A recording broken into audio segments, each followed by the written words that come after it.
What's going on, everybody? It's your boy Sal, man, in the building. I am running so damn late. Every time I think something's gonna take 20 minutes, ends up taking almost twice the time. Yes, I am in the building. Today was a so-so day. Again, my apologies for being late, people. My apologies. I try to start the show at 9, but something always fucking comes up. Anyway, I'm here. I'm here for the next hour. For the next hour, we're going to go through and look at the hottest stocks that were on the market today. Today was an okay day, man. Today was an okay day. Like, I don't know. I mean, we didn't really get any like home runs today. So I think that was to be expected. I thought we saw a lot of commodities run today, as we saw yesterday on the show. We saw gold and silver plays were really hot. Still looking like that right now. I'm still looking at gold is down slightly. Silver winning right now. NASDAQ futures are green, so we might see a green day tomorrow in the equity side, but we'll see what happens. Shout out to everybody slowly coming into the chat room. This is episode 210 for September 5th, 2017. All right. Bad Scientist, Jack Green, Felix Sapini, Londell Carter, Brandon Jemerson, Kenny Nichols, Mad Villain, Joel Kraft. Who else in here? Michael B. What's up, man? Hey, bro. Jeff Thayer. Bad Scientist, I saw you in there. Who else is there? Mr. Maniac, Quantavious. Yes, indeed. Let's go ahead and cut the sound. Let's go ahead and get started on everything. Let's go ahead and get started on everything. I'm going to upload a video I made earlier in terms of Donald Trump's announcement with DACA. I got some hard feelings on that I want to get out there. I'm going to upload on my main channel. Oh, well, maybe not. I don't know, because they've been just trying to suspend me, goddamn, every single time I upload some shit on that channel for whatever reason. With that being said, ladies and gentlemen, we saw the market pull back. Today was the second day in a row pull back on the Qs. As you can see here, I haven't moved any of my funnel lines. We're coming back. We're coming back into bearish territory, but as you see there, they bought the lows. They bought the lows of the day there in the Qs. All right. Power shares. Let me see the 5-minute chart on the Qs. As you can see here, this was the morning. Then they bought those lows. As they got oversold, they bought those lows. Some people got fooled out here on that move higher. I know I could put probably my 15 and 30 back on there. As you can see, started off bearish. Then no real change of direction. I mean, as soon as you started the morning, you pretty much were bearish, and you could have used, again, moving averages. I love crossover moving averages. I know some people go back and forth on them. Bad Scientist 4 and 8 is a really good one if you're going to these smaller time frames. I like the 15 and 30 because, again, I think it's a little bit further out, a little bit slower, but a little bit more, I'm able to kind of avoid jumping in things or jumping out of things way too early. All right, so here we are in the Qs. You could have stayed in your trade if you had bought the puts on the Qs. Today was all GLD. I tweeted that out at about like 9:40 or so. I was all over GLD today. I looked at gold and I just didn't see like a real gold play. And sure enough, none of the real gold stocks that we looked at yesterday ran. I know there were a couple familiar ones that ran. Got what, 5 or 6% or so that you could have snatched out. I think some of those we're going to take a look at today could be multiple day situations. I was really disappointed with CHK. I thought CHK, not a gold play, but a commodity play, didn't happen. I was kind of surprised by that. Nothing happened on CHK. I was very close to taking an option out on that too, but avoided against it. But here was the gold play on the 5-minute chart. Solid play on GLD today. I think this could possibly be a multiple day situation here. You're not too overextended. That's the 5-minute. That's what you would have played earlier today. Here it is on the daily chart. Yes, it's hot, but I'm hoping this hurricane gets people still excited about buying more into gold. We'll see. Time will tell. What's going on, Coralie? Beautiful Coralie in the building. Shout out to all those people down in Florida, man. I'm hearing already in Florida, it's hard to find water down there in South Florida, man. People out there, going to the stores and cleaning out the shelves for water. All right. I'm already hearing it's getting hard to find water down there, man. This hurricane is no joke. The winning stock of the day today was PULM. This is a ticker we're very, very familiar with here. News came out this morning, and it took the show. I mean, it absolutely took the show. PULM, what a move, up 40%. We'll diagnose it a little bit further. I think we got Ken from New York on the line. What's up, man? Yeah, how's it going? Doing good. What's up, Ken? I was wondering we could compile a list of hurricane stocks tonight, because I mean I hate to make money off people's bad fortune, but it just seems that logical that there's going to be money to be made. Yeah. I mean there will. I think South Florida probably a more impactful move than Houston. Right.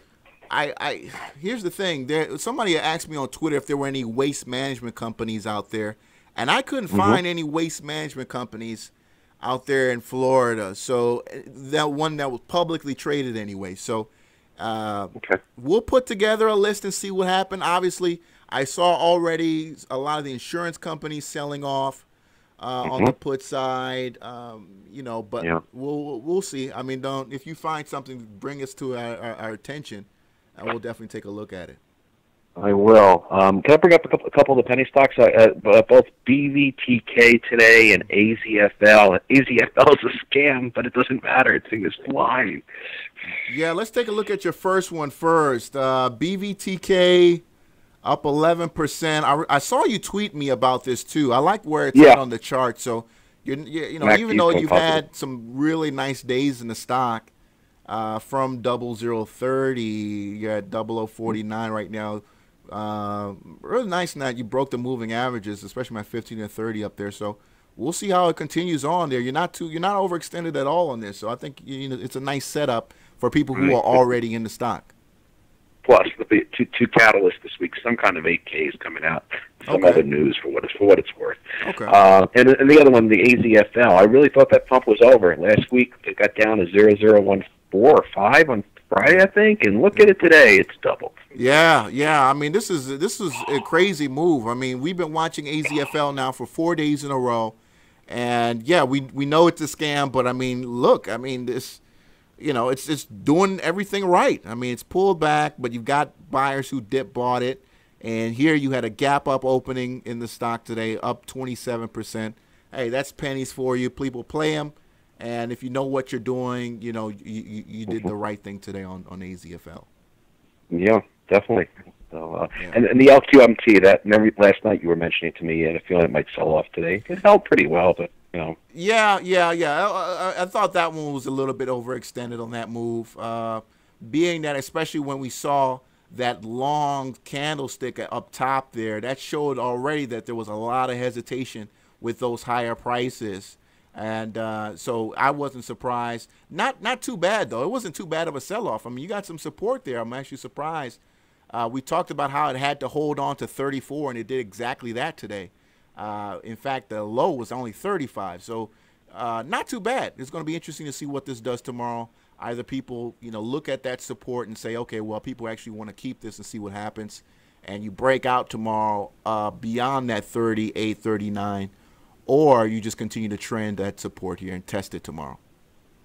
Right. One more thing, gold. Your thoughts? I know you were very bullish on it last night. It did well today, like JNUG, GSS. Yeah. I mean, when gold is up $11, on the exchanges, I think that just you gotta buy the option. You gotta buy GLD.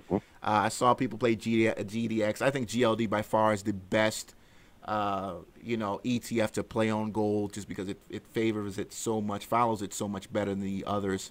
So, yeah, it just made sense, GLD, was the option to play today, and all you had to do is you could just play that one day. I mean, just today at all. Although Right. I think this might be a multiple day situation because we got this situation going on in Korea. They're looking to test another nuclear bomb on Friday. Wow. On Friday could be a possible another test for North Korea, because now they're saying this was a hydrogen bomb. So now they're saying it could have been bigger than a hydrogen. Like now they've literally got nuclear weapons now. So this is real. This is really what's going on out here.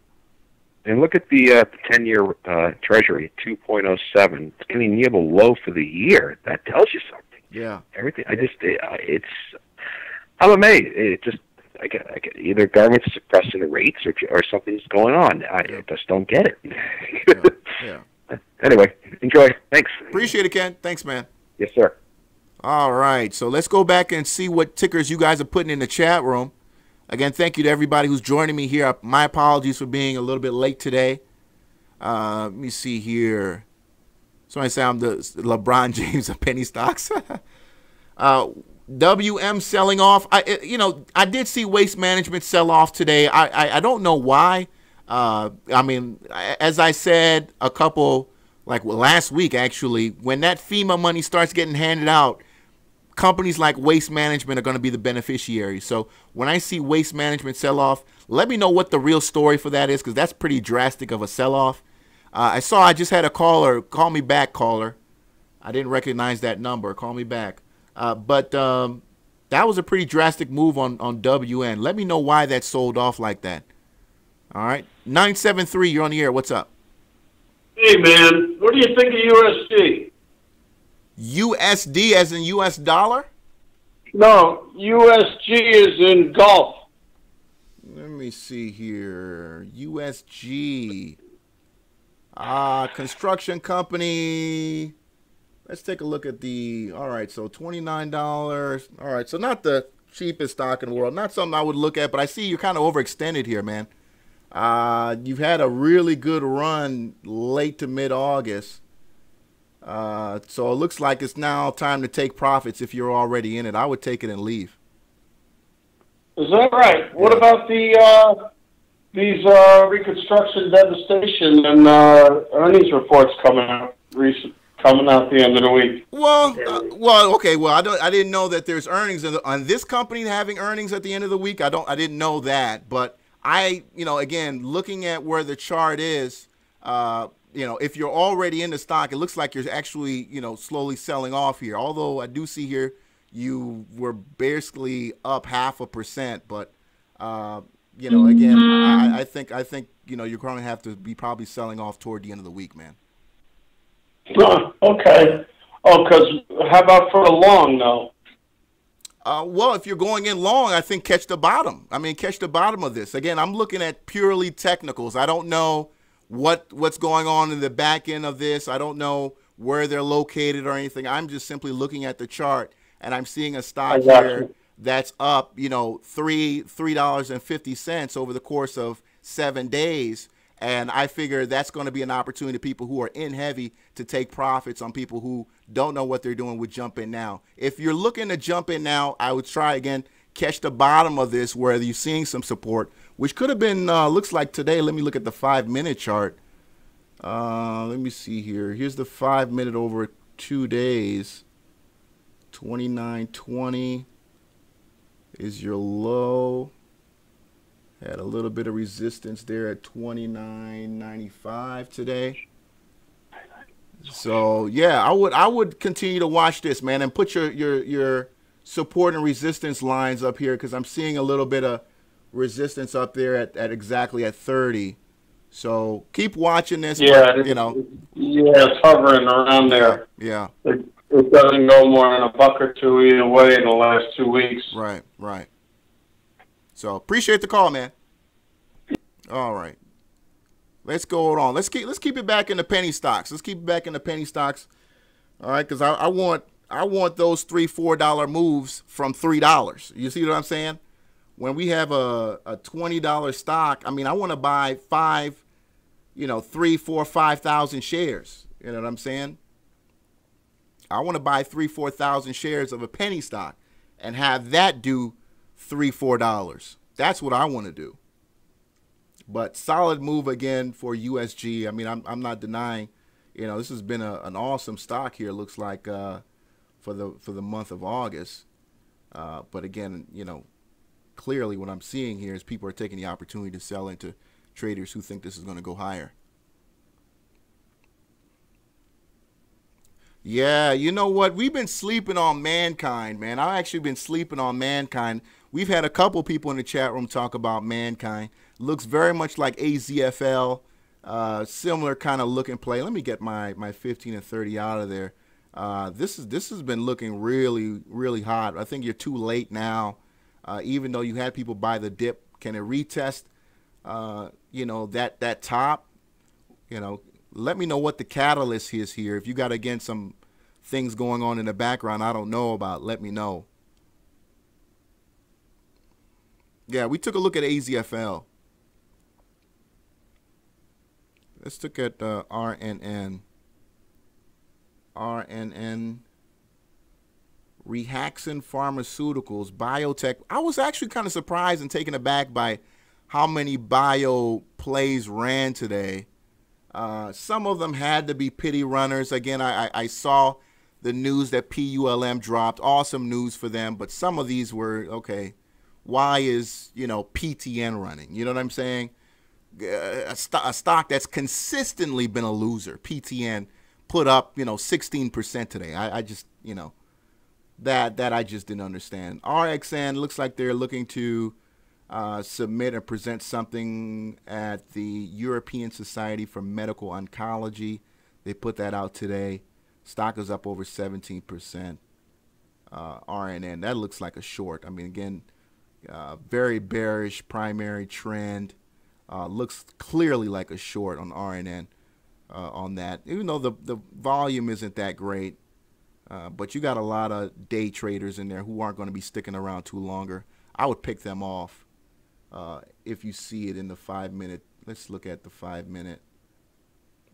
All right, so that was interesting to see that buying into the close like that. So it looks like somebody got squeezed toward the end there, but I would see what happens with that tomorrow on RNN. You might be able to squeeze some people out who are still in there. All right, because that looks like somebody got squeezed and you had some traders run out because they think tomorrow might be really ugly for them. I think you guys who are in RNN can see that too. Looks like somebody's getting squeezed there. 862, you're on the air. What's up? Hey, how are you? mRNS. I'm looking to enter.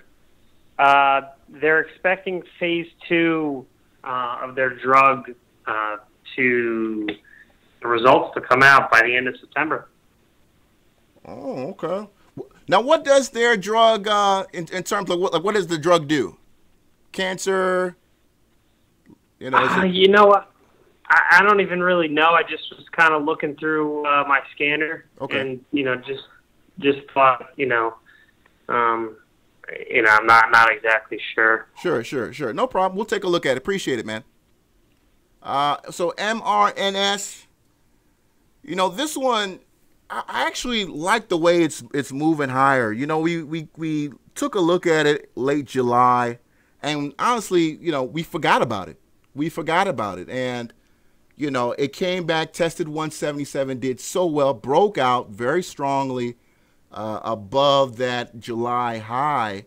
And it's been a winner ever since, man. It's been a huge winner ever since. I mean, we're well over $1.20 away from that, what we set at our top for that stock. So RMNS, I asked him that question because I wanted to know, I got to give that one to Kaching because that's been a nice play, whether or not it was like a breast cancer thing. Because, I feel like the cancer drugs or the drugs that have a large opportunity to, really make a lot of cash that that are responsible for healing an ailment that a company like a Pfizer or a Merck would really look at, something that cures a significant amount of people or could cure a significant amount of people that unfortunately ails millions of people.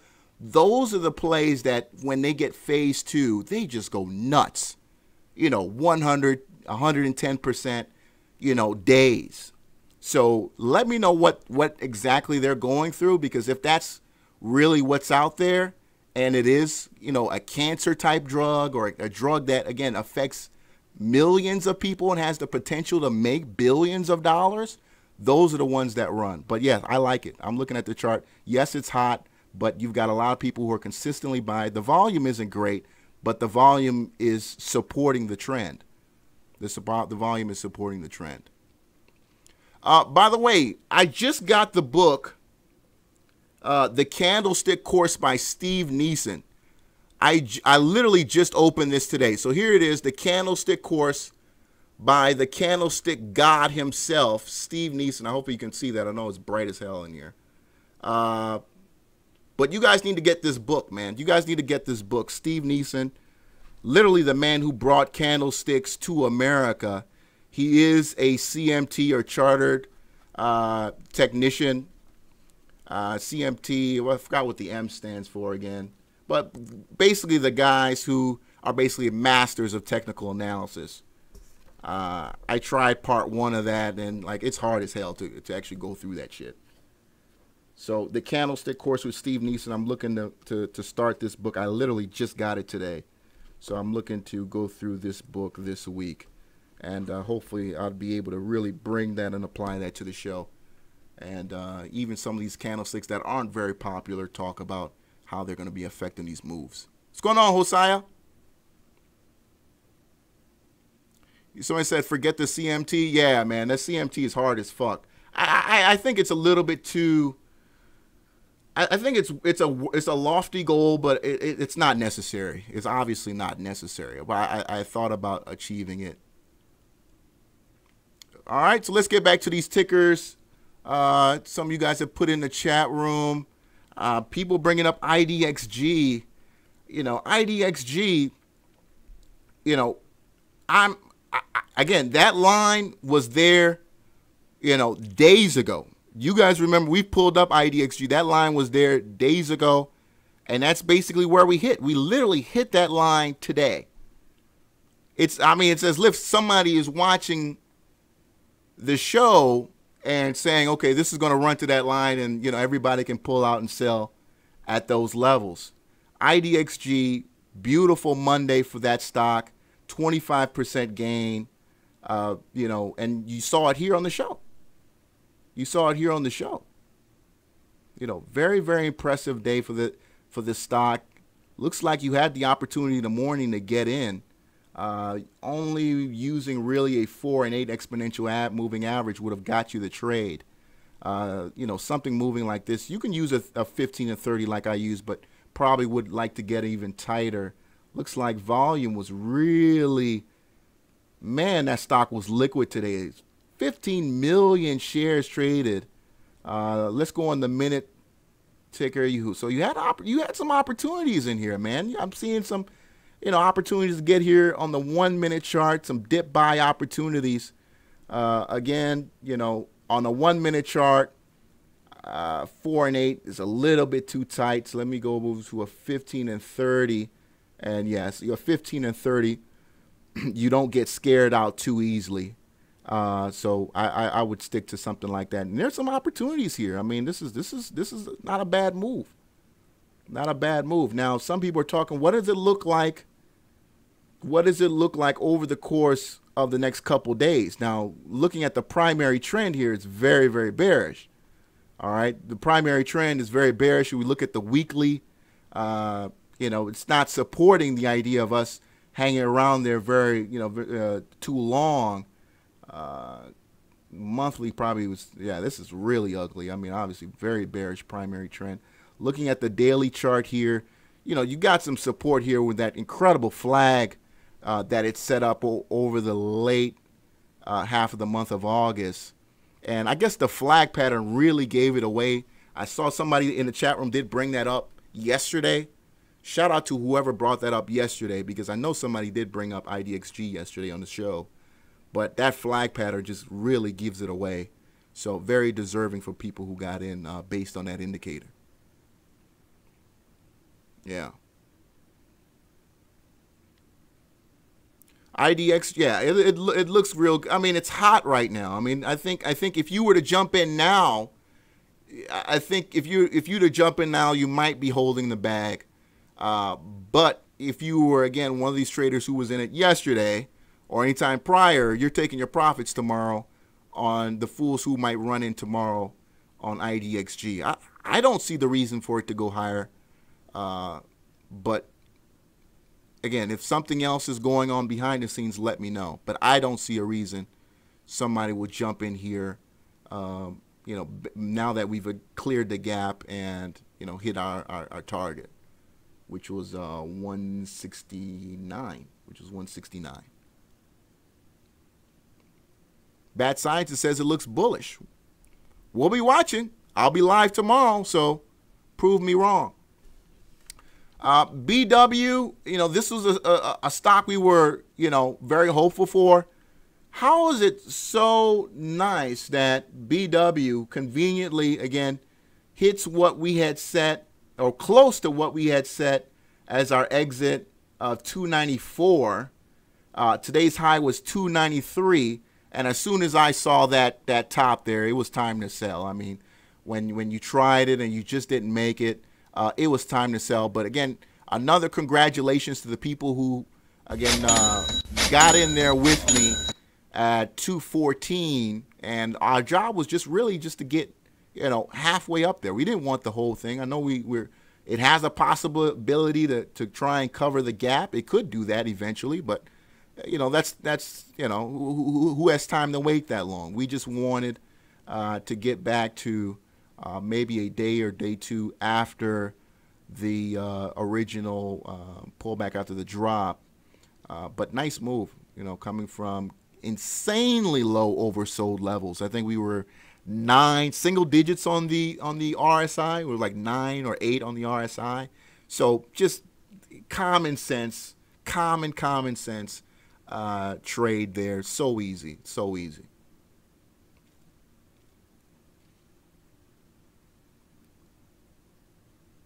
Okay. I'm looking at some of the other tickers that you guys have put out here. OMVS, yeah, OMVS is a wrap. Ken called about that yesterday. We talked about OMVS. That's a wrap for that one. It had a good time and enjoyed its time, but now, as you can see, they're dumping like crazy on OMVS. That's what they call a falling knife. Let me see here. What else was hot today on the markets that you guys were taking a look at? Did DCTH, does anybody know if DCTH got its, are they still fighting that issue with the reverse split? I haven't gotten a chance to ask Africa Emporium.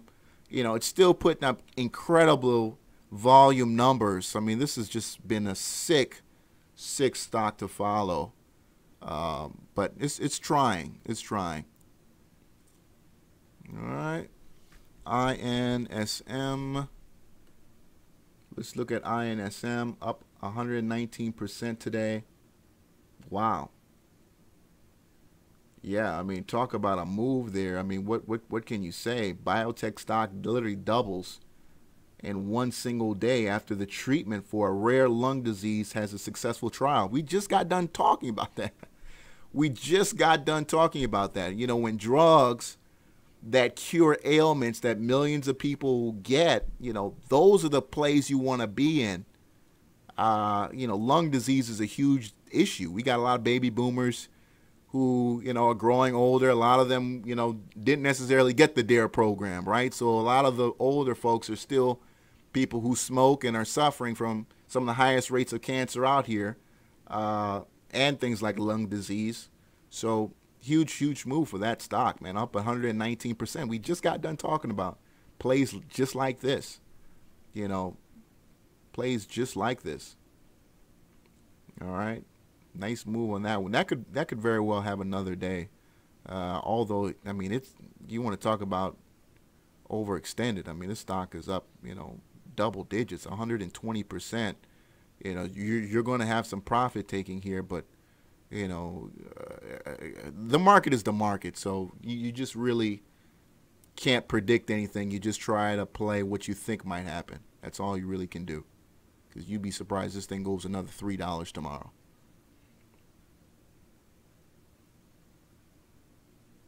Why MSDI moved? Yeah, I saw somebody bring up MSDI on the chat room yesterday as well. MSDI, I don't know why that moved. I don't, you know, again, we talked about earlier in the show how some of these stocks can sometimes be pity plays to other ones. You know, there wasn't a household electronic play that ran, so I don't know. I don't know. I'm not seeing the technical reason for it. It's not a bio play. You know, we have seen pump and dumps happen here on even on the NASDAQ as well. But looking at the news, I don't see any news recently. Last article I see written on it was back on August the 31st. Back on August the 31st. So, you know, enjoy it while it lasted. I don't think it's going to last. As you can see here, that stock doesn't necessarily hold gains very well. All right. By the way, I moved back to, I shouldn't say I moved back because I always had it, but I reopened my Interactive Brokers account. I'm going to post that on Twitter after the show, getting back with Interactive Brokers. I never should have left Interactive Brokers, but, you know, sometimes their platform is just so dull and, you know, I mean, it's just so gray and, you know, I mean, so I was searching around for other things, but at the end of the day, nobody does it better than Interactive Brokers. That's just... It's just what it is. So I'm going to be posting my gains and losses again on Profitly once everything gets, you know, I get it all loaded up again and whatnot.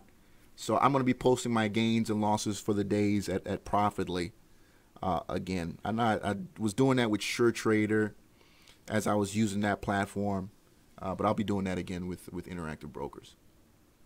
Let me see here. AAP. What else are you guys talking about? MEIP. Myopharma. Exclusive license agreement signed here with Presage Biosciences. I'm not sure. Are they a publicly traded company? Looks like that happened after hours today. Looks like that happened after hours today on MEIP. Where are we after hours on that news? Let's see here. MEIP 275. Okay, no movement after hours on that. 919. I think this is Bad Scientist. What's up? Hey, Sal. How's it going? Doing good. How are you? Yeah, not too bad. Home this week, so that's always a good thing. Yes, yes. So, have you spoken about PULM? I haven't spoken extensively on it. I know we had the news drop. Obviously, this is one that's got an incredible amount of spikeability. I've played this stock in the past. It's been some time since it's really put up some crazy numbers, but I mean, this is the biggest day it's had in several months, and a lot of people were excited about it. I hesitated. Didn't pull the trigger on it. What do you think about the future for PULM? Oh, what I think about it, I put $1,000 in it at the end of the day. That's what. yeah. I mean, it's got it. I mean, it can very well do what it did several months ago again. I mean, this is a beautiful, you know, here's the 5-minute chart. And again, you know, if you used any decent moving crossover moving average, or even got it even tighter, let's say a 4 and 8. Right. I mean, this is you stayed completely in the trade all day, and you weren't tested at all in the stock. I do see here toward the end of the day maybe a little bit of hesitation, but you got people literally getting into the trade, you know, toward the end of the day. That was a nice move on that. Yeah, I mean, I'm looking at it on my Ichimoku cloud on the daily time frame, and it's looking extremely bullish. I mean, you have the volume spike. I believe today's relative volume was about between 11 and 12. So I'm always looking for the volume spike on a quietly performing stock. So that was good, relative volume of 11. So right now it's currently in the cloud, and it's looking to break out of the cloud at about just over $2.70, and it actually tested that after hours. It went as high as $2.70, and then or $2.69, and right now it came all the way back to $2.58. Okay. So it was really active after hours, which is always a good thing. The strong finish, like you said, was a good thing. Yeah. But, right now I have the cloud up. I also have the Bollinger Bands up as well. So, and I think I tweeted about it, in that it breached, bullishly breached so many levels today. It breached the upper Bollinger Band, and in so doing, it also breached both the 50-day moving average as well as the 200-day moving average, and it's in the cloud. If it can retest the $2.70 mark and breaks out of that cloud, that's also an indication for those who haven't gotten into it yet. Mark $2.70 as a breakout point, because that's when it'll break out of the cloud. In addition to that, remember I explained last time the cloud also projects prices, support and resistance into the future, and it does that 26 days or close to your 30, and essentially it's quite close to the 30 moving average that you use, but it's 26, and instead of 26 moving average, it's the highest and lowest over the past 26 days, and then that's plotted 26 days into the future. So pretty much it's the 26 futuristic support resistance is very close to your 30, except it would be a leading indicator because it's projecting into the future. So what I can see here is it looks like there's also a cloud twist that's taking place where right now you're in a bearish cloud and it's going to twist and it's going to become a bullish cloud. So provided it can break through that $2.70, that's the kind of like the caveat I'm stating. If it can break that and continue going up, that would be good. It also has major resistance at about 284. So 270 and 284. So yeah, I got this at the end of the day. I saw it moving and, establishing a strong finish and decided to get into it for all the reasons I described: the breach of the upper Bollinger Band, breach of both the 50 and the 200 simple moving averages. And, right now, like I said, it's in the cloud, and in the future, it's looking like there's going to be a cloud twist from a bearish cloud to a bullish cloud, so that's good. Yeah. And then the other one you mentioned, Idxg, they're kind of similar to Pulm in that right now we're still in the cloud. In fact, Idxg fell just short of the top of the cloud on the daily chart, and it just needs to bullishly breach that. If it can breach that, I can see this, going up to even trying to test the 200 moving day average, which is wow, that's way up there. Wow. Yeah, it's way up there, but it first needs to breach that. What price is that? 172-ish, 173-ish. But then after that, it's also got major resistance at $2. So it's got to breach, the $1.70. It's got to, or $1.72, 73. But then it's got to breach the $2 line as well. But unlike Pulm, there actually is already a bullish, what's called a Kumo crossover or Kumo twist, that Pulm is trying to establish now. If you put the chart, maybe can you put the Ichimoku indicator up for Idxg? Yeah, let me look for that here. Okay, Ichimoku. There we go. So I know mine's isn't set up like yours, but we'll work with it. I'll try not to have to go through, and I might have to darken the colors a little bit so you guys can see them. Darken the colors a little bit here. Yeah. Okay. So yes, beautiful. Can you see the Kumo twist or the cloud twist in the future? It goes from red to green. All right. Hold on, just 1 second, Bats. Let me change something here so we get the inputs right. Because I know with mine it might be just a bit off as we get this scaled properly. Okay, but yeah, you pretty much have what I have as well on my chart. I think you can see the cloud or Kumo twist. It's showing up at around about the 3rd of October. Yeah. That's where you're getting a twist. So when the cloud twists from a bearish red cloud to a bullish green cloud, that's a good sign. Okay. That's called a Kumo twist. Kumo is Japanese for cloud. You get that twist. And so this gives you into the future. It gives you support and resistance into the future.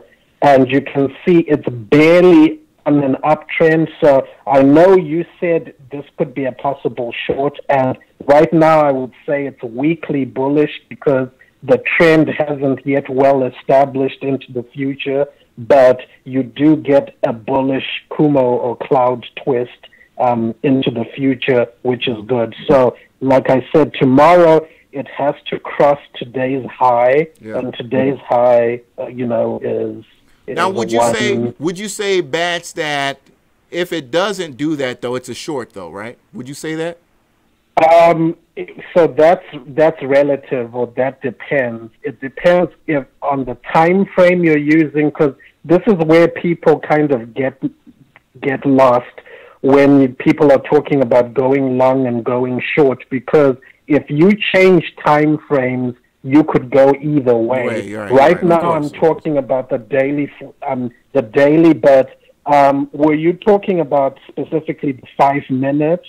Because I could look at the 5 minute quickly. Yeah, just real quick. If you were to look at the 5 minute, where do you see this? I mean, it's all over the place on the 5 minute. Oh, 5 minutes is bullish on the cloud.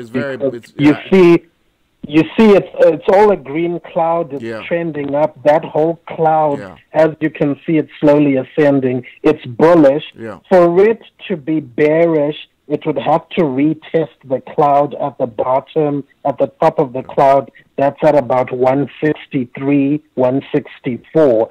So if it breaks back into the cloud, you may want to think about shorting it. However, the cloud is also there as support, so it could bounce off that cloud and continue going into the second phase of the uptrend. So, like I said before, the cloud gives you support and resistance for past, present, and future.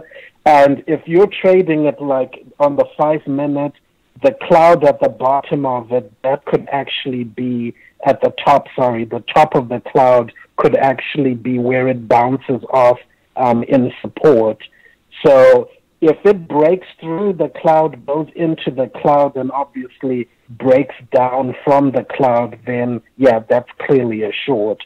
But until it actually goes back to the cloud support at the top of that cloud and continues going down, I would say this is bullish, because look into the future. It's all a green cloud and it's all bullish. Yeah.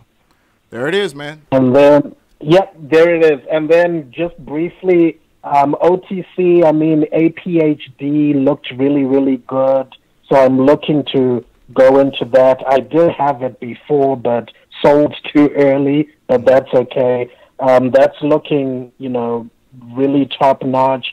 And then there are others like, obviously, BVTK, which you guys covered. Yeah. There's PSWI, and I guess something that maybe has maybe more of a lower RSI, maybe something like DEWM. So DUWM, that needs to retest today's high at about 0099 and get into the cloud on that. But, you know, as you can hear, I'm using a cloud. I'm using the cloud a lot, so it seems to give me a lot more accuracy based on, you know, breakout points, support, resistance. And yeah, it's been working really nicely for me. And you did mention one time that I should maybe have a session where I explain it, and we can definitely set that up whenever there's time for you. So, that's all I have for you guys. So just watch PULM and IDXG and the few OTCs that I mentioned. There it is. Appreciate it. Thank you so much, Bats. Thanks, Al. Take care. All right. So shout out to Bats. And, yeah, we're going to definitely do an Ichimoku Cloud tutorial. I'm all about it, at least, you know, having those kind of things where we can put those together and then just have it out there, right? So if anybody in the near future or far into the future has that question, you know, we've already done something like that available for people to go out and be able to learn more information about it. Because I know what we just did, there's some people in here who have no idea what just happened. So, you know, having that opportunity to put some information out like that would be really helpful. You know, WLL, again, I didn't see the move in crude that I thought we would see. Let me take that 200 out there because this one is, you know, very negative right now. But we didn't see the move in crude like I thought we would see today. I mean, you know, we've got a storm that's rated Category 5, 175 miles an hour, headed towards the Gulf, where many of these companies have significant operations, and the price of oil it's basically doing nothing.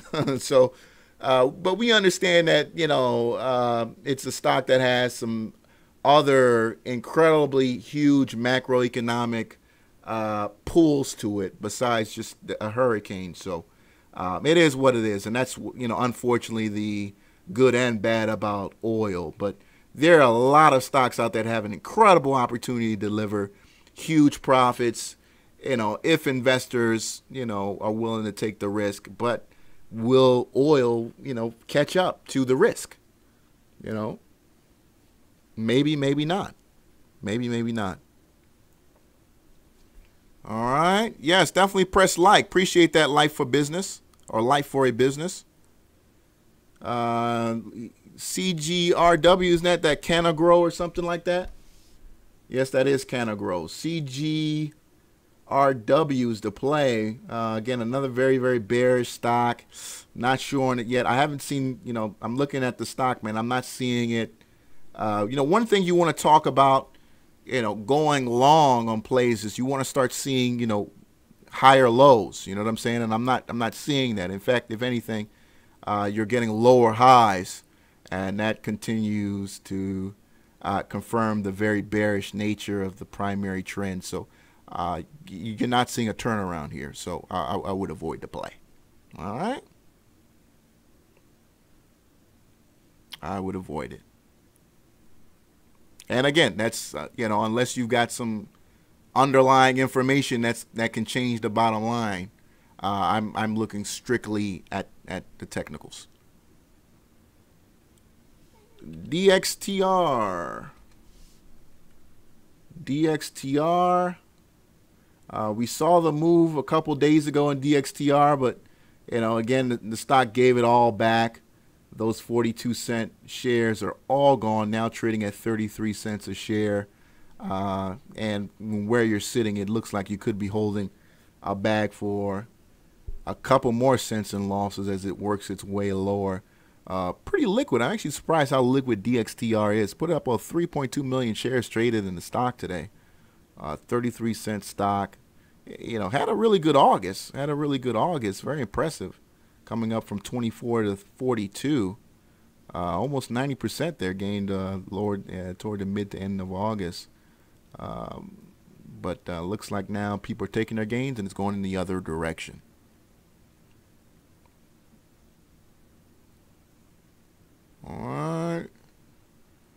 Somebody bringing up INFI, William Sledge. INFI was a short for me a couple weeks ago, back in June. It was a great short, by the way, a couple weeks ago. But now looking to work its way higher from severely oversold levels. This would have been a really good trade a couple days ago. As you can see here, again, just another very bearish primary trend chart, sold off aggressively. Again, you know, beautiful short at these levels, breaking down support here over the breaking that June support. That would have made it a great short at the time. But since then, you know, things just haven't gone well for the stock at all. And as you can see here, now working its way higher. The selling is, you know, sellers are gone. Buyers are in full control here. And you still got some opportunity here. You're at 58. You know, this is actually looking really good. I mean, I would have loved to be in this yesterday, right? I would have loved to be in it yesterday. It would have been loved to be one of the guys who got in the trade today. And now you're looking at, okay, what can happen tomorrow? You know, if you're going in for the first time, you got to be real careful tomorrow, because I have no doubt you got some people down there who are in at 88 cents, 89 cents, who are looking to sell it to you at 130, 135. You closed at 125 today. You're going to have a rush into there tomorrow, because, I mean, it's 2 days in a row. Nice blocks, you know, of buying. I'm seeing here time and sales. I pulled up some pretty nice blocks people are buying in that too. But don't get caught holding the bag. Definitely could see how this could sell off. You'll get a dip buy though. You could get a dip buy and then go back. But those people who got in at 88, 89, 86, they're going to want to take some gains eventually. They're going to take some gains eventually. And you had a pretty big volume day that day. So you got some day traders in there from last Friday who are going to want to, you know, a piece of the market. All right, who are going to want to take those gains. So just be aware of that. Just be aware of that. But love the liquidity that's came into that trade, though. You got a lot of day traders in there. All right, and they're looking to sell to you, so be careful. HIMX. Yeah, I mean, this is, I mean, what can you say to this? I mean, HIMX looks like what could that looks exactly what could happen to, you know, what we just took a look at. I mean, this could very well be INFI, you know, in a couple of days. You know, very similar looking play. It could very well be a very similar situation. HIMX, all right, again, you know, 2 days, and then just more bullish confirmation. And interestingly enough, you know, this was never oversold recently. I mean, it was never really oversold recently. Semiconductor, labeled as a semiconductor play. Looks like these aren't regular common shares. Looks like these are something else. American depository shares, which represents 2 ordinary shares. So these are a little bit different. You know, I always prefer the common stock, but hey, gains are gains wherever you can get them. Wherever you can get them. OTTVs, people keep bringing up OTTV, but I don't like them at all. I mean, OTTV today, their Twitter was putting out pictures of like these little phone companies and how they got little stickers of their service in these little you know, prepaid phone shops. I'm not a believer in it. I love the technology. I think they got a great thing going in terms of the business, but I don't think they'll ever, you know, be anything that's going to make you, you know, some good money. You know, I just think that the operation is all about selling shares, turning their shitload of float into cash. That's just what I believe. I don't believe this management has any intent to really get this, you know, to be something other than an OTC penny stock. All right. Yeah, HIMX is definitely under the radar. It can do some things, but again, it's not common shares, so You know, just look more into it. Idxg, Atheris Systems. Don't know anything about this company. Labeled a biotech, healthcare. Looks like they also have a drug under development for ischemic stroke. I know I'm not pronouncing that properly, but for stroke. So not sure where in the process that's all is, but you know, you've had a pretty nice trend since August. Opportunities to get it in for the cheap, but moving up higher now on ATHX. People are loading up here, so let me know what's going on here. This could be something either is already in progress, some news is going to be coming out. When you see biotechs that start running like this in an upwardly direction where you have people taking positions, either something's been submitted, they're awaiting something, that a decision on something that's already been submitted, and a deadline is approaching, let me know on ATHX. Because I'm seeing the last real article that was put out here was on August 13th, which was the transcripts for the company's earnings, which weren't impressive. All right, most biotech companies are losing money. Overwhelmingly, most you know, biotech plays are losing money. That's basically what their thing is, to lose money until they get a drug that can basically pay all their lenders off and the investors and anybody else who gives a damn about the company, who's invested. Let me see here. NAO, let's take a look. Bermuda, Nordic, American Offshore, looks like marine freight. All right, 2 million shares traded. A lot of volume coming in on Friday and today. Yeah, don't know what to say about this, man. I mean, I looks like you're covering the gap now. I don't know what happened there in March to cause it to flop like that. It looks like the company necessarily wasn't doing very well. All right, most shipping companies are pieces of shit to begin with. No surprise here on NAO. Nice move these last couple of days, but nothing I would get into. All right. Plays for tomorrow. Let's take a look at some plays that could do some things tomorrow. I'm seeing here we're looking to see a possible recovery tomorrow in the Qs. We've had some sell-off in technology. Some plays that some of us really like here, ones that follow the Qs. Those FANG stocks really closely. We had some interesting sell-off in Amazon as well. I mean, all the stocks that have made this market what it is, played accordingly to what the ETFs were doing. And, I saw an investor ask a really interesting question that, a huge, big-time short seller, Douglas Cass, the guy who wrote How to Trade Stocks or something like that. He's got a book out there that's pretty good. I mean, it's very, very beginner, though. But he asked the question, if ETFs start to sell, who's left to buy? And that's a very interesting question, because ETFs and, have played a huge part into why, the markets have been running the way they are. I mean, as they've been rebalancing, getting bigger and bigger than they've ever been before. I mean, some of these ETFs are huge now, huge. So we got to watch and be careful and be watching what those are doing. 251, you're on the air. What's up? What's going on, sir? This is Anthony. Hey, Anthony, what's up, man? Yeah, I heard you. He was like, there's Anthony's time, man. He ain't called in. I haven't heard from him. Yeah, it's been a minute. I'm glad to hear from you, bro. Oh yeah. I'm sitting back watching the show. If I ain't got too much input, they don't let me call.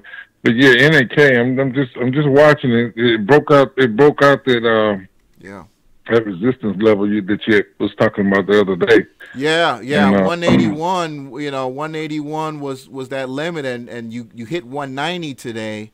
It was really interesting because when a stock hits a resistance level, tests it again, falls off the map, you wonder like how long will it take for it to get back to those levels, and it took exactly almost 2 months for NAK to get back up there, but it did get back up there, and that says a lot, man. That says a lot. That says that people really look to buy this company and love how volatile it is.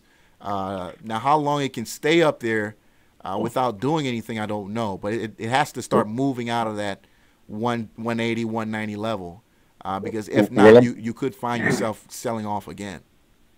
Well, I'm hoping they do, sir. I'm like you. I wanted to pull back down to $1.20, and it pulled back down to $1.20, $1.30. Hell, I'm gonna just buy some more shares. Yeah. So like I told you, this one of those ones that people like the stock. I sit there and I watch the chart, and I watch morning they buying up everything in the morning, and then they come in around 12 o'clock or whatever, and they'll bop some more, and then later on in the evening, then it kind of go sideways. Then later on in the evening, it'll pick back up. So I'm watching it, and every day as it go, as the market opens and closes, what it's doing, and it's just a matter of time for it to really, people stop shorting it, because I think that's That's one of those ones. That's one of the things. The guy, when I talked to him, he was saying that they had the lawsuit that they was dealing with, and people was shorting the stock. Yeah. So that's what was keeping it down. But eventually, it's gradually working its way back up to to that $2 mark. But me, it can go either way with me. It can go down. If it go down, that means I can just buy more shares. Yeah. I'm not really taking the profits no way. So, and then just wait for more news and wait for them to do what they need to do with the EPA. Yeah. So it's just a matter of time. And like I said, to me, I wish it go down. Right. We'll see. It could very well do that. It showed a lot of trouble with this area before in the past several times. So it could very well do that. It's been a long time since this stock has been, what once one of the favorite stocks of the show. This used to be a stock where you could guarantee to make $500 to $1,000, practically a week when we were watching this toward the end of the year. So things have obviously changed since the election of Donald Trump, when it really started taking off. As we knew that many of the Obama era, regulations were going to be falling off. This stock was one of the top ones to really give investors a lot of gains early. So it's been a while since that's happened. So yeah, we'll see NAK what happens from here, man.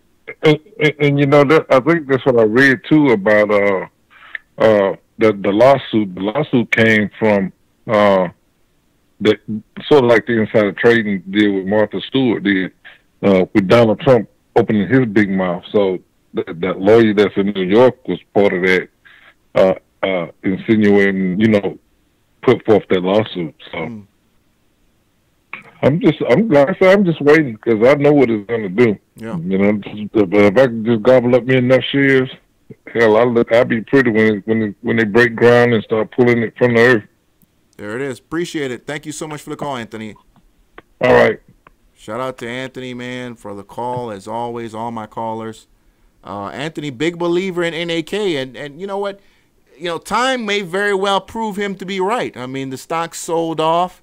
He's got a lot of support at those 120 levels, and if he gets an opportunity to get it there again and retest, twos, break out, and get back to where it used to be, then sure, NAK has a possibility. The thing about this company is, I don't think they actually have any rigs in the ground. That's been the big problem with that. But again, it's been a while since I've looked at their books, but at the time they didn't actually have any rigs in the ground. you know, any rigs really doing any work. So, you know, NAK is really running on potential. But as you can see here, buyers are eating up the story, and they like it. They like it. All right, so let's take a look at some other plays you guys are talking about. MARA. MARA. Looks like the move was really at the end of June. Wouldn't that have been a nice move right here, right? As you can see here, since then, you know, had not the opportunity. A bear is a bear, man, and this stock has not had a very good 2016 or 2017 for that matter. Yeah, I'm not seeing anything here on MARA. Not seeing anything here, Mr. Dude. If you, I do. Oh, of course, I see you know what you're talking about volume, but the average volume, I don't know if you're talking about Mara or not. But I'm looking at an average volume of already 3 million, if that's correct. Had a couple decent days in here last week. We'll see. We'll keep following through. I mean, nice the fact that it hit that, you know, tested those higher levels recently. I'd like to see more, though. Like to see more. Shaquille said no more glasses. No, I just didn't put them on today. That's all. I don't think it's been like 2 shows.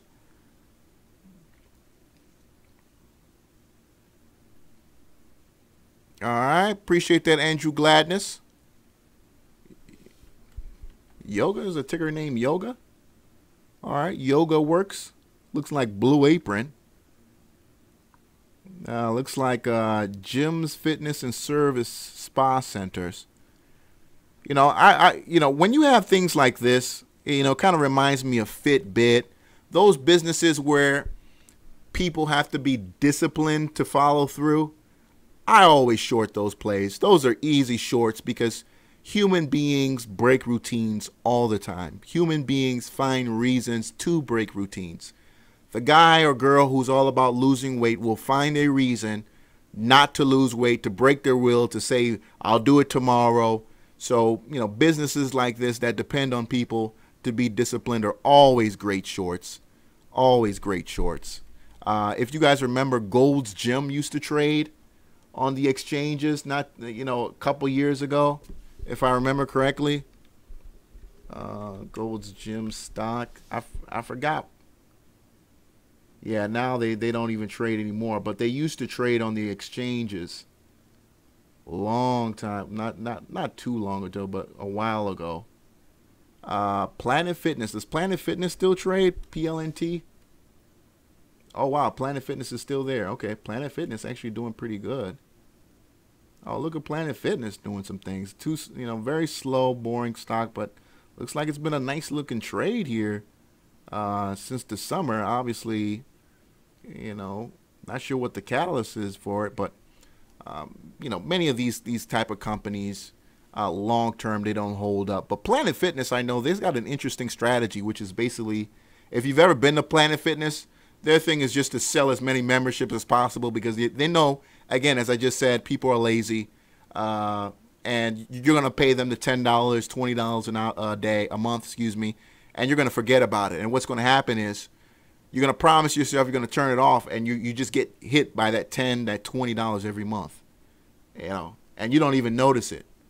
Right, so a guy can set up his franchise, and he's got 4,000 people paying him $10 or $20 every month, and only a couple hundred people showing up at a time during the day. That's the whole idea of the business. Sell as many membership as possible. You know, that's the goal. All right. Let me see here. APHD, I think Bad Scientist talked about that. We looked at that chart for a little bit. APHD. He saw it, said it had a lot of bullish potential. Had a lot of bullish potential. So we'll see the confirmation on that. But as you can see, it's an OTC stock that doesn't hold very well. So got to be careful with that one. Doesn't hold gains very well. Somebody bringing up Netflix. Here's the daily chart in Netflix. You know, has some problem with those 188s up there. I don't know what's going on with Netflix and the 188s. Not a stock that I look to. It's been an awesome option trade, though. You know, it's been an awesome option trade. Netflix has been for 2017, as you can see by the chart. But one thing I was reading about Netflix, they've got like $15 billion in debt. You know, their debt load is so insane. Like, it's incredible. But their idea is that they're going to get so big that their debt doesn't matter. That's the whole idea with Netflix. They think they can basically be like Uber, become literally the standard of the business, and their debt load won't be a problem because they'll have so many customers that they just can end up paying their debt, and it won't be an issue. All right, but people are writing about their debt situation. Just have that out there. But they're right about the fact that they have no competition. I mean, I know Apple's got their thing, YouTube's got their thing, but I don't see anybody really challenging Netflix like that. You know, I think the next step for them too is eventually going to be having live channels. I think that's the next step for them, and I see that around the corner. And once Netflix goes to live TV, it's game over for a lot of other little companies out here. JNUG. We all know what's been happening to gold. JNUG doing exactly what, you know, an ETF that's leveraged 3 times is going to do. It's just going to run crazy.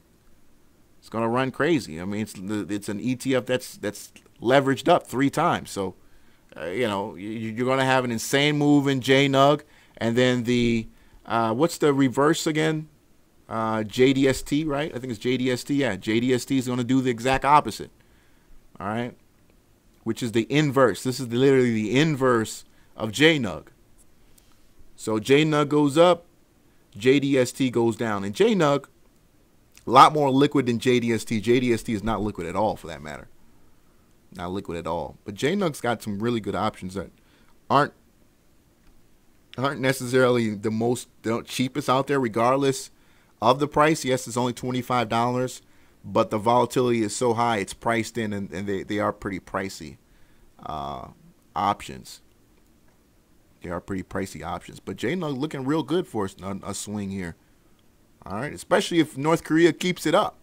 Especially if North Korea keeps it up, and you know they don't look to be stopping. North Korea wants, you know, they want to be on the world stage on a different level, and I think that they're gonna get their way because we don't really have a choice. We don't really have a choice.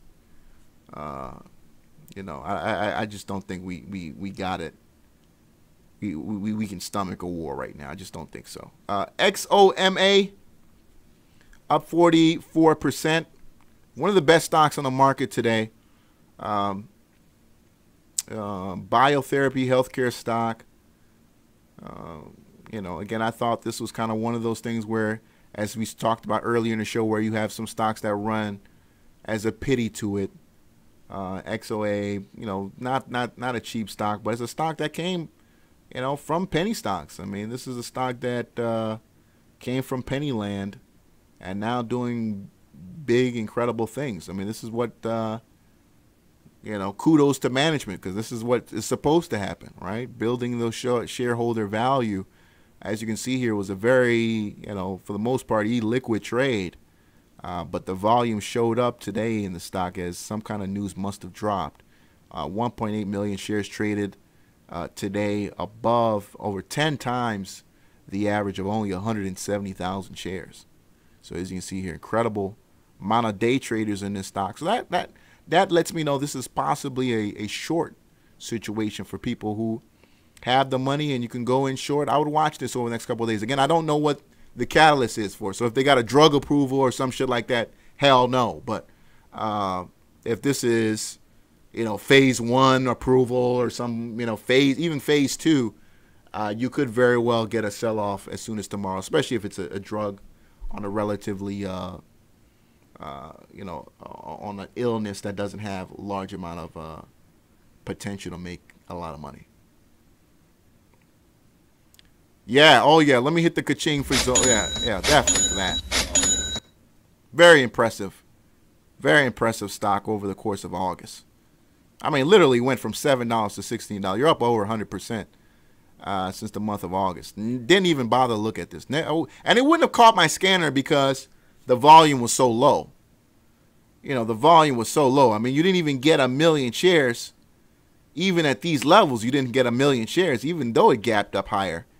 So it wouldn't have even hit my scanners or your scanners for the most part. Many of you don't even look at anything under 250,000 shares, 500,000 shares. I know some of you don't even look at anything under 1 million. So you wouldn't even seen it coming until today's move. TYME. ATL trader is saying high spreads on JNUG.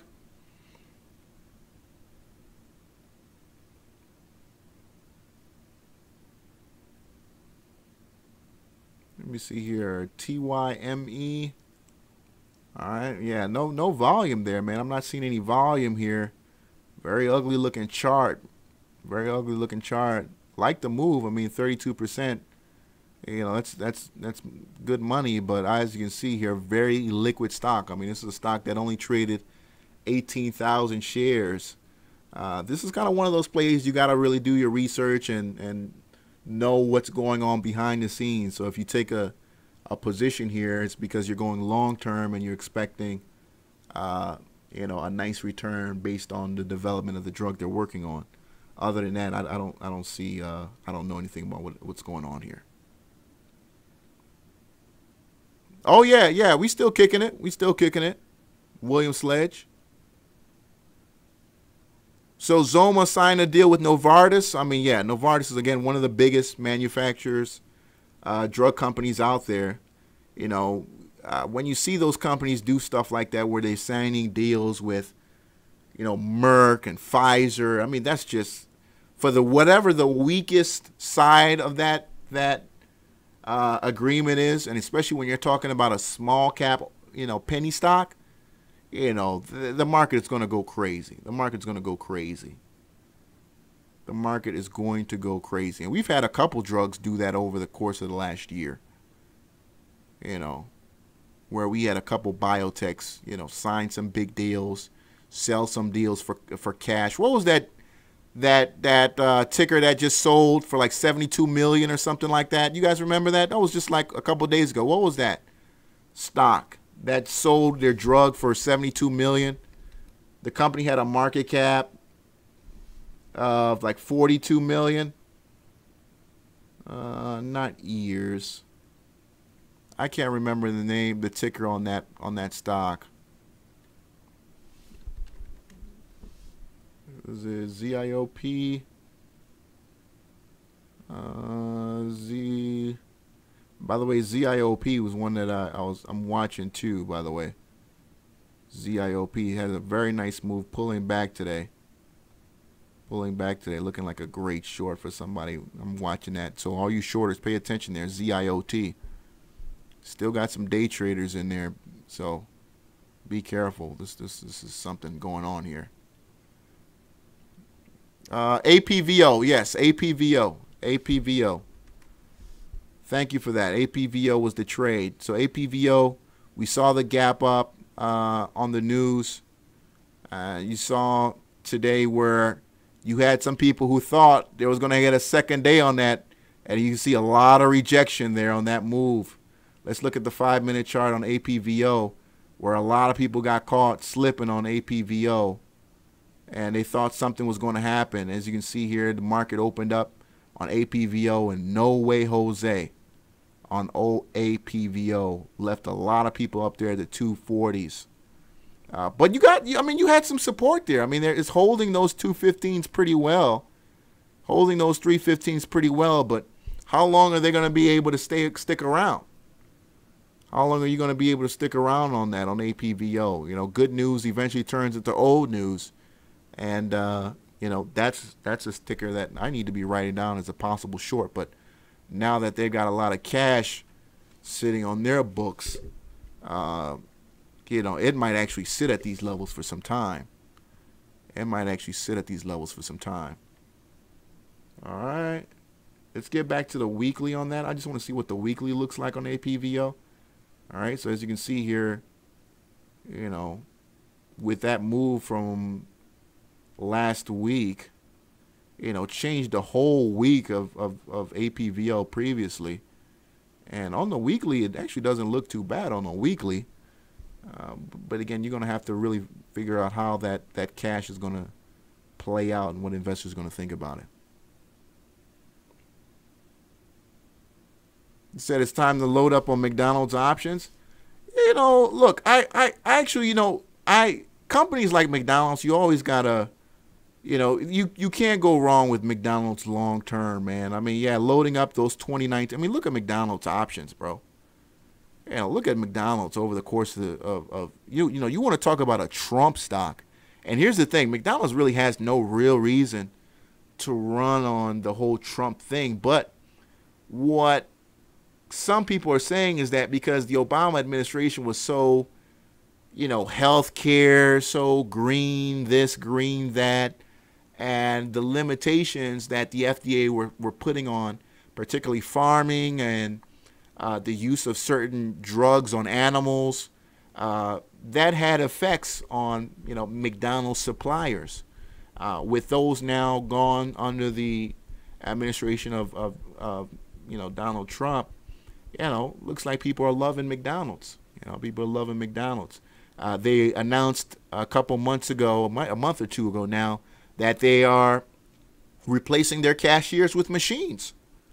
That article is out there. They're replacing their cashiers with machines. And, don't feel sorry for these people because they're going to get retrained, hopefully, and do something else. Or we're going to have to pay them a universal wage. Something's going to happen to the unskilled labor. But McDonald's provides, an income for people who otherwise just won't get it anywhere else. Nobody grows up to want to work at McDonald's, but you got people who are, in their 30s, 40s, and they're working at McDonald's. So as much as I don't really have necessarily a respect for how much they pay, the fact of the matter is they do provide a safety net, no matter how little it is, for people who, if it wasn't for McDonald's, they may be out here committing crimes, may involve themselves, especially when it comes to women and prostitution. So it is what it is, Do I think USEI would ever go up? I'm actually, I'm not even going to lie because I'm disappointed in USEI. The guy is updating all the financials. That's the thing that's frustrating because it's updating all the financials, and it could very well be the next, AWGI or HIPH. But, the wait has been, I'm not even going to lie, the wait's been a lot longer than I expected. I mean, you had stocks like HIPH run, ahead of USEI. So it's been one of those things where I'm kind of shocked. AWGI was one of those stocks that ran before USO, so, USEI. So, look, I'm going to hold on to my shares. I'm not in it, large enough to where, it's causing me to lose sleep. But, it's a lottery ticket, so we'll see what happens.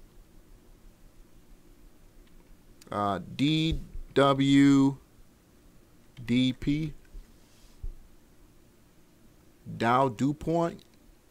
Don't know anything about this one, bro. Don't know anything about this one. Looks like this is the daily chart. Did it just start trading here recently? A stock that I wanted to show you guys was Blue Apron. You guys know I've shitted on Blue Apron a lot, but Blue Apron is looking like it's got some support here at these 5s. So I'm very interested in what's going on here in Blue Apron. Penny stock, 522. You guys know this is the business where they ship out food, ready-made meals. Oh, actually, no, they're not ready-made. They're basically the food, and then you ship it out. But they've got some support here, and it trades 1 million shares daily. Is there any news going to drop? I don't know, but it's got some very interesting support over the last 2 weeks in the stock, and we've seen how many times this can turn into a situation where you get some support. If buyers gain control, it could very well start moving higher. I just wanted to put it on your watch list just to see what could happen with that. Obviously, but there are some other things in terms of, you know, the fact that they're spending $700 to get a $30 customer. They've got a lot of things fundamentally wrong with the business that you can read some articles, and they're out there about Blue Apron. But again, you know, on the short-term technical side, there's a lot of reasons to look at that chart and say, hey, I think I can get, you know, I can get 70 cents, you know, where was that, 572, 52 cents from where we are now. Can we possibly, you know, get 624? I'm not saying that's not out of the realm of possibility, but where you are now, you know, at 522 with today's move, nearly 1 million shares traded and no movement, if you're willing to be patient enough, I think you're going to get that 572 move sooner than later. So I'm going to leave those marks on there, and I think one day in the near future we're going to come back and see Blue Apron either at that line or above that line.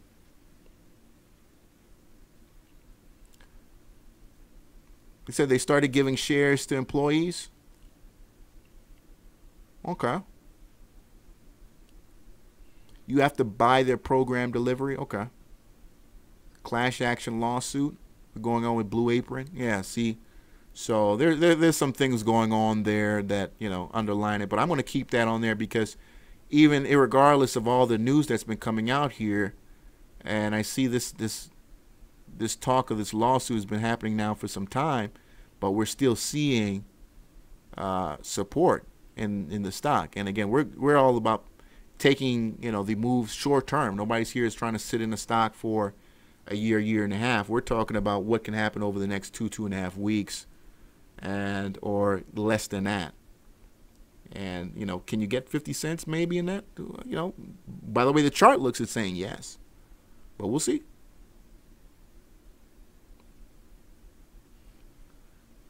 All right, let me get rid of that one. Yeah, ATL Trader. I know you said you hate USO. Let me in fact look at the weekly on this one. Yeah, I'm looking at Blue Apron on the weekly again. You know, here's more of a reason to like the idea of Blue Apron long term. On the weekly, monthly, yeah, monthly as well. I mean, it's not. You know, again, it's. I feel like it's a play that may have finally, at least on the short term, possibly turned around. But time will tell. Time will tell. USO. Let's take a look at USO. I understand that USO is not the most volatile play in the world. I mean, the options are dirt cheap. But yes, I mean, when that happened today, you don't see that. You know, this kind of move on USO. You don't see that kind of move on USO, the crude oil play. But as I started the show earlier, we're not seeing the oil companies, these small cap oil companies, gaining from the moves. You know, they haven't gained from the shutdown that happened in Houston. We didn't see any moves in a lot of those plays this week. You know, I'm actually really disappointed the fact that we didn't see any significant, you know, opportunities in them. Again, let's take a look at some oversold situations before we get out of here. IMUC, you know, this is one that we watched for some time here. Very, very low, beat up stock. You know, this is one that we've thought about several times, but really interestingly enough, it's going back to retesting that 25-26 level. That got it to run back up to 36, 38, where a lot of people started taking profits. They got 10 cents a share on that move from mid-August to, you know, the 21st, 22nd. So now we're back there again in IMUC. You know, just take a look at it. Just take a look at it. We'll see what happens on that. But I'm watching IMUC very carefully. You know, again, so many little small beat up oil plays that you know, it just hasn't worked. I mean, SSN, that's probably low. The float volume is way too low on that. Let me look for something different.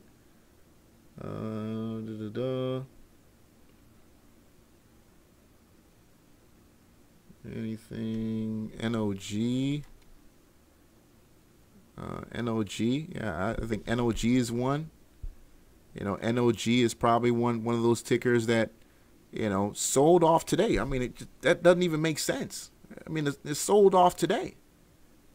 You know, it doesn't even make sense. I mean, I understand these Amex plays don't have the best liquidity, but it's got decent volume. I mean, the average is 900,000, put up 760,000 today.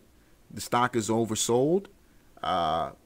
You know, you're actually below the RSI now at 28. You know, it's got an ugly looking chart. You know, you know, we've been at levels like this before, and as you can see here, at previous levels in the RSI, it has, you know, moved higher, 113 to 130. So you had a 20-cent move right there. So there have been some opportunities where it's gone oversold, but you know, today didn't do it any justice. I mean, the stock really came back down today. In fact, you touched as low as 76 as a low today. But as you see here, you had some people buy those lows in NOG. So somebody is looking at the chart and saying, hey, something could happen here. Something can very well happen here. So we got the technical reasonings to go longer. You know, IG, you know, IG. You know, yeah, this is another situation where it's just a missed opportunity there. You know, missed opportunity. Again, another very beat up stock, as you can see here. Very ugly primary trend. You know, got beat up. People got in at the lows, and you're enjoying your profits. You know, this is you know, just some guys just play this, and it's a high. You know, it's a high, low risk, high reward strategy. You know, you got very little downside risk when you're buying stocks, you know, at 15, 14, 13 on the RSI. You know, especially when you don't mind being a little bit after the 8 ball and you know, buying it a little bit higher after some sign that the selling might be, you know, one and done. You know, so you had a couple pullback days here. Even after some lows, but eventually you got the move you're looking for. You got the move you're looking for. Now it's looking like a short because, again, I don't know what the company's working on. I do see here they've got some trials in the process, so do your research on that. But if the only reason we got there today was because of where it was a couple days ago, I think now you're seeing some profit taking. Look at the volume that showed up. Look at the volume. We're all looking at the same charts here. So look at the volume that shows up when people are saying, hey, this is an opportunity here. You know, so irregardless of the fact that the stock was only putting up 100,000 shares, you know, look what happens when, you know, people say, hey, this is an opportunity. We had Ken talk about, you know, some hurricane stocks. I think I'm gonna put together some place to bring to you guys tomorrow. I know Florida has a lot of publicly traded companies, and just like he said, you know, you don't ever think about taking advantage of people's misery, but at the end of the day, you know, we live in a capitalist society, and you know, nobody's going to put food on your plate. You know what I'm saying? You gotta go out there and get it. And MGTI sold off today. I think that's going to continue to sell off. But, you know, insurance companies are selling off. But we've got to look at possibly maybe some waste management, you know, kind of plays out there. There's got to be something. I mean, again, the oil companies, I'm just shocked. I don't know what's going on. The oil plays are just not running. They're just not running at all. You know, and we just showed you that NOG, which is got all the reasons in the world to run. All right.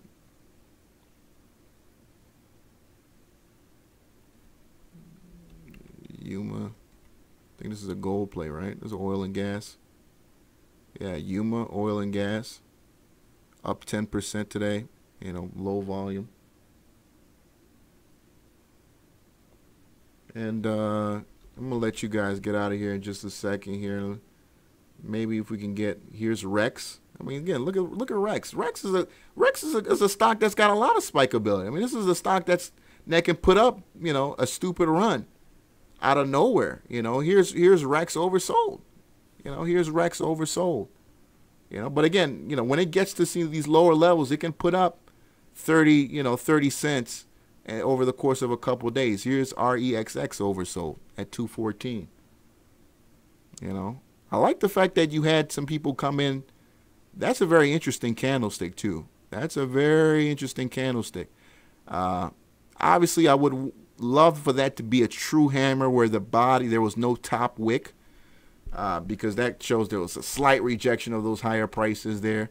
That would have been a nice, you know, idea of possible, you know, end to selling. But the fact that we still have a little bit of a wick there shows you're seeing some people still even rejecting higher prices above that. And you'll see that noticeably on a bearish chart where you're having these top wicks where people are just rejecting these higher prices, right?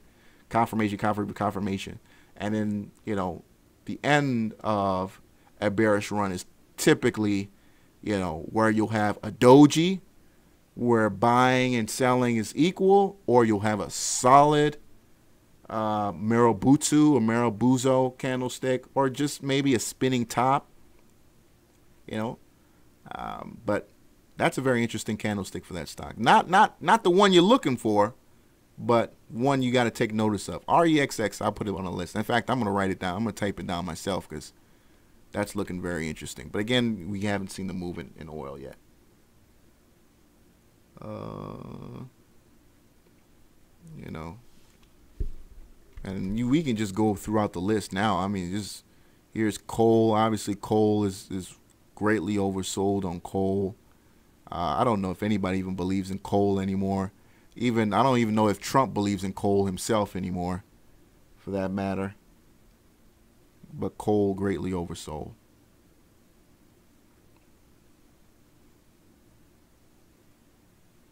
Yeah, Bad Scientist is right. Gregory Hall, yeah, we talked about OTTV.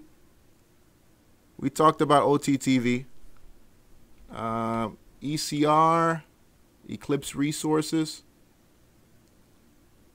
Nice move in there, man. You got a lot of don't like today's candlestick in the stock, but ECR, oil and gas play. But again, I mean, this is okay. I mean, this is actually one that's responding to what's going on. This is one that's actually responding to what's going on out here. Nice play over the last couple of days. It's been a slow mover, though. I mean, you know, you got to be patient with this. Looks like it's taken, 17 days to go up, which isn't bad. I mean, I'm just so impatient. 17 days to hold a position seems like forever for me. But, you know, 17 cents to go up about 30 cents. Hey, money is money. Money is money. All right. So, ladies and gentlemen, we've discussed several tickers today, well over 50 or 60 tickers. Today, I'll be back on the show tomorrow. I'm expecting technology to rebound tomorrow. I'm not seeing gold doing what it was doing last night. So I'm expecting the Qs to rebound. Some of these tech plays to rebound a little bit tomorrow. You may have a sell-off in gold, you know, unless we hear something crazy from North Korea. I think you're going to have a really good end of the week in North Korea, though, with that situation or whatever is going on. You know, with that sell-off also this weekend that happened in Bitcoin, there are a lot of people who taking a little bit of a second look at that now, you know, because a 20% sell-off, man, that's kind of scary. You know, that's kind of scary. So we got to discuss that when we get some time. All right. Other than that, ladies and gentlemen, you see the oversold plays. You know what the catalysts are out here. Oil and gas, gold, but I think tomorrow is going to be technology. I think tomorrow you're going to see a lot of the technology plays get back to some bigger and better things. MOBL. Let me look at that MOBL. This is a software play. MOBL. Again, this is another one that hasn't, kind of fallen out of favor, but I think now you got some support here. You might see MOBL work its way a little bit higher. Software IT company, $3.80 a share. Pay attention to that one. I love the way that's setting up. I get the email sometimes. People want, something that they can go far out. But again, I'm looking for simple. I'm looking for simple. It's so hard to make money trading. I don't like to make trading more difficult than it already is. Find me a company that has a business I can understand, one or two services, penny stock, very simple balance sheet that I can read, and I just look for the plays and the setups that I'm looking for. You got to understand, a lot of people lose a lot of money in this thing, not knowing what they're doing, because they look at these charts and they're seeing, I don't know what they're seeing. So it's all about looking for opportunities where there's as little risk to losing your money as possible. In fact, Warren Buffett says, the first rule to investment is, 1, don't lose money, and 2, follow rule number 1, don't lose money. So I'm looking for easy. I know some of you guys have way more complicated strategies. More power to you. But I've been here on YouTube now 5.5 years, and why I haven't been scared off is the fact that I just make trading easy for myself, and I don't frustrate myself with any kind of weird, crazy strategies or anything like that. Shout out to Tim Sykes for the enlightenment. But other than that, that's all I can say, folks. I'll be back tomorrow. With some of these, and we'll see what we talked about today and what happens. I don't see, with today's move, besides PULM, which could be a day 2, which may have a day 2 because it's done it in the past. I don't see stock besides PULM, INFI, RNN. NH was an oversold situation. NH was oversold. We talked about NH yesterday. Did anybody get into NH yesterday? NH was an oversold play we discussed. That was an oversold play we discussed. I don't know if any of you guys made that move today. Again, my eyes were elsewhere. So this strategy that we're talking about here, we've been bringing up every day, it works. It works. Nice move. What's going on, Stockerfella? All right. So appreciate you guys. Another day in the bag. This has been episode 210. 210 in the bag. And tomorrow's another day to make money, folks.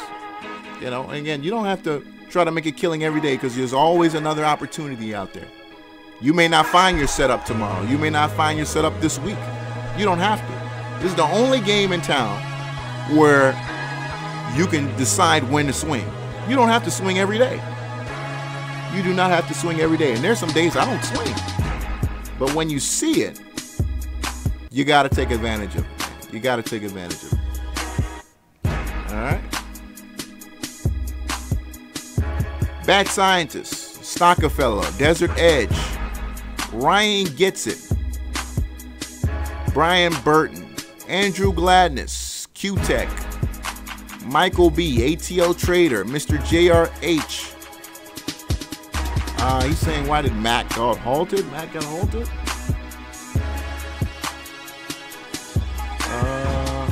I don't know anything about that, if they did. Let's see. I don't see it got halted. It looks like it ran through the rest of the day. Yeah, I don't see it being halted. It looks like it ran through the whole day. I'm seeing here closing at 4. All right. Take care, everyone. Same time tomorrow, bro. 9 p.m. Eastern Standard Time is when I start the show. I always promise myself I'll go an hour, but I mean, I always end up. This show is supposed to be an hour. Love you guys. Happy trading. See you tomorrow.